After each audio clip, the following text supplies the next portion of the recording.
Literary works are one of the precious treasure of our country.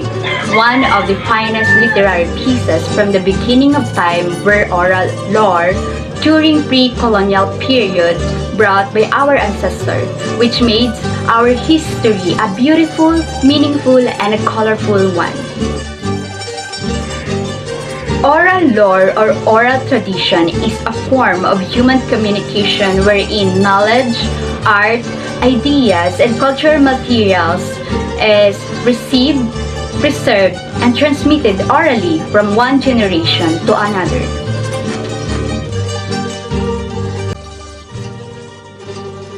With that, here are some of literary forms during pre-colonial period.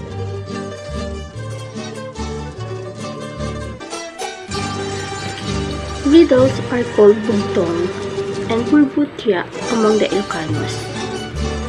These are made up of 1 or 2 measured lines which may consist of 4 to 12 syllables.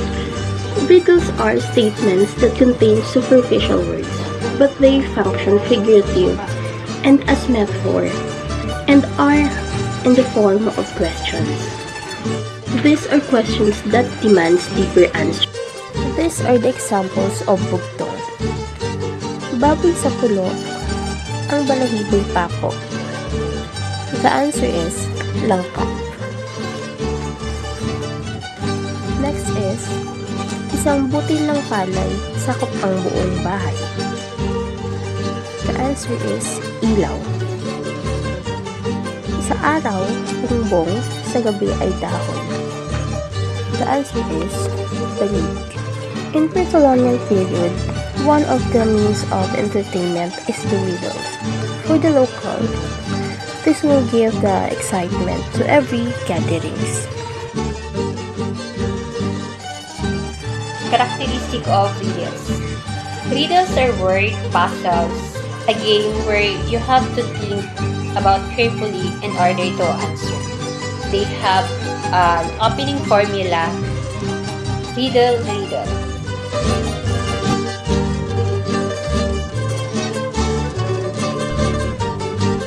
Nature of proverbs. Proverb, from the Latin word proverbium, combines the prefix pro with verbium, which together mean a word that you put forward or a common saying. It expresses a system of values, general truths, and observations about life and human nature. Proverbs are simple and concrete sayings, popularly known and repeated, that expresses truth based on common sense or experience. These are often metaphorical. Filipino proverbs or Philippine proverbs are traditional sayings or maxims used by Filipinos based on local culture, wisdom, and philosophies from Filipino life. The word proverb corresponds to the Tagalog words salawikain, kasabihan or saying, and sawikain may refer to mottos or idioms, and the Ilocano word sarsarita. Proverbs originating from the Philippines are described as forceful and poetic expressions and basic forms of euphemisms. Philippines has many proverbs that rooted from culture, wisdom, and philosophy of our ancestors. They have been customarily used as laws and rule on good behavior by our ancestors. Some proverbs are intended to provide warning, lecture, advice, or point of view. To others, these are like allegories, parables that impart lesson for the young ones. This heritage of wisdom guides us and our way of life. According to Professor Damiana L. Eugenio, the mother of Philippine folklore, there are 6 categories of proverbs. Number 1, proverbs expressing a general attitude towards life and the laws that govern life. Example, walang ligaya sa lupa na di dinitilig ng luha. There is no earthly joy that is not watered with tears. Number 2, ethical proverbs recommending certain virtues and condemning certain vices. Example, walang utang na di pinagbabayaran. no debt remains unpaid. Number 3, Proverbs expressing a system of values. Bawat patak ng pawis ng taong masipag ay may katumbas na gantimpala. Every drop of perspiration of an industrious man will be rewarded accordingly. Number 4, Proverbs expressing general truths and observations about life and human nature. Example, huliman at magaling ay naihahabol din. A good thing is never too late. Number 5, humorous proverbs. Example, kay tagal na nindahan, kabili-bili balindang. After shopping for a long time, he ended up with a poor purchase. Number 6, miscellaneous proverbs are typically expressive of specific realities to a certain area. Example, from Ilocano, di ka agkap-kapoy nubasit di inapoy, di ka agningning nubasit di dinengding. Don't be too slow if there's only a little rice. Don't be too shy if there's only a little viand. Characteristic of proverbs is their short and simple grammatical structure. Since proverbs were traditionally circulated through oral transmission, they had to come in a succinct form. So, another characteristic of proverb is their poetic and conservative language. This is because some proverbs were originally came from traditionally poetic language, such as Latin, Aramaic, and Greek. So I have 5 examples of proverbs. First is, honesty is the best policy. So it is meaning it is better to tell the truth than to tell a lie. Next is, laughter is the best medicine. So when you're in a difficult situations, laughing can make it easier to get through that situation. Number 3 examples of proverbs is, no man is an island. So meaning no one is truly capable of living alone. You need a human connections to be healthy. Number 4 example is, practice makes perfect. So the more you do something, the better you will become at it. Last is, 2 heads are better than 1. So it is easier to do something as a team than being alone.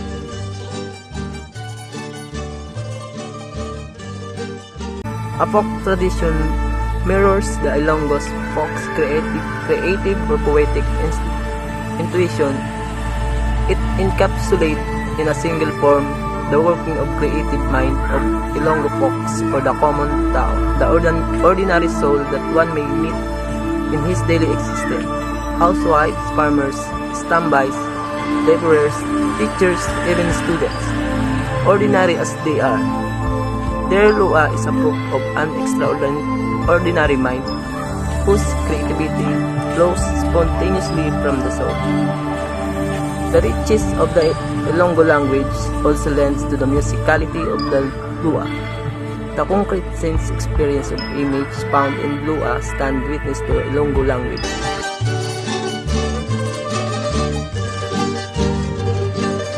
Lao culture has a rich history of mythical folktales and fascinating legends that has been passed down orally from generation to generation, reflecting the country's traditional culture, animals, history, and love for human.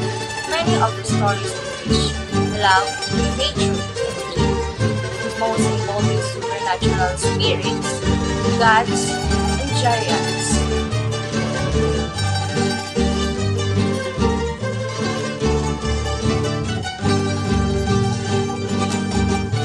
The nature of myth. A myth is a traditional utterance originating in the pre-literate period, which is later written down, almost always in the form of poetry or conveyed through painting, song, drama, or other art forms. Although some myths recount the story of gods and goddesses, and their relations to humans, most myths are concerned rather with the interaction of human beings with one another. A very small percentage of myths may have their roots in far-off historical events. We tend rather to call them sagas or legends, which are especially common in the Roman world. But most myths have no relation to whatever history. That is not their purpose. It is difficult to explain the real purpose of any myth, much less myths as a whole, but I would suggest that they are artistic way. What this means is that they present in artistic format universal anxieties or concerns and as such contain a truth that may have nothing to do with the facts of the world.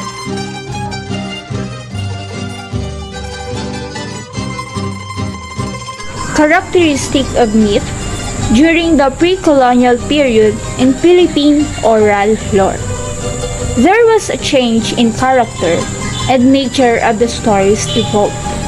Supreme beings and deities rule in every part of the story. Ordinary, mortals, and local heroes became the chief actors along with the ship in the locale, from the sky world to the earth world.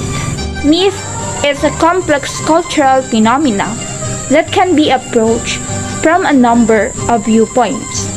It portrays a symbolic language, the origin of the basic elements and assumptions of a culture.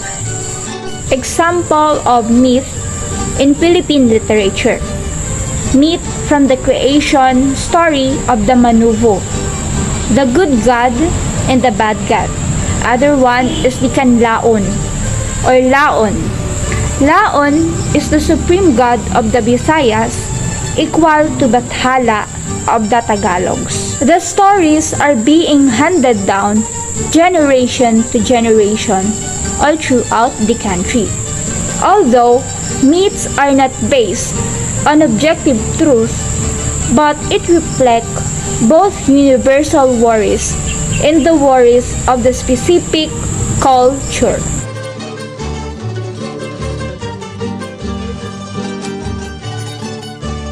An epic is a long, often book-length narrative in verse from the retells from the heroic journey of a single person or a group of persons.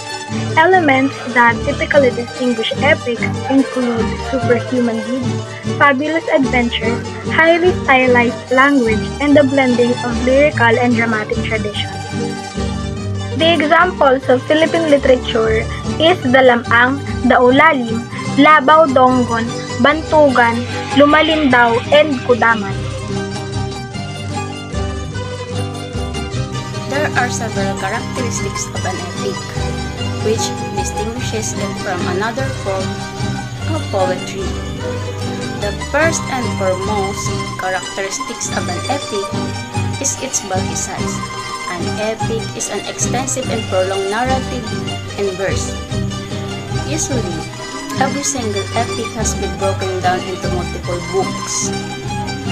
For example, Homer's epics are divided into 24 books.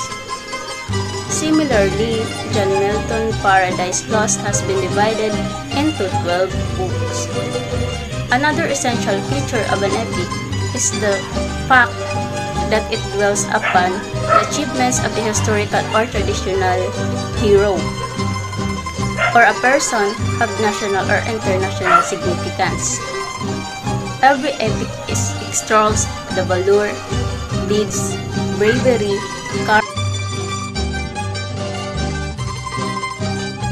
Let's preserve our local treasure. Let's preserve our local treasure. Preserve a local treasure. Preserve our local treasure, our oral lore.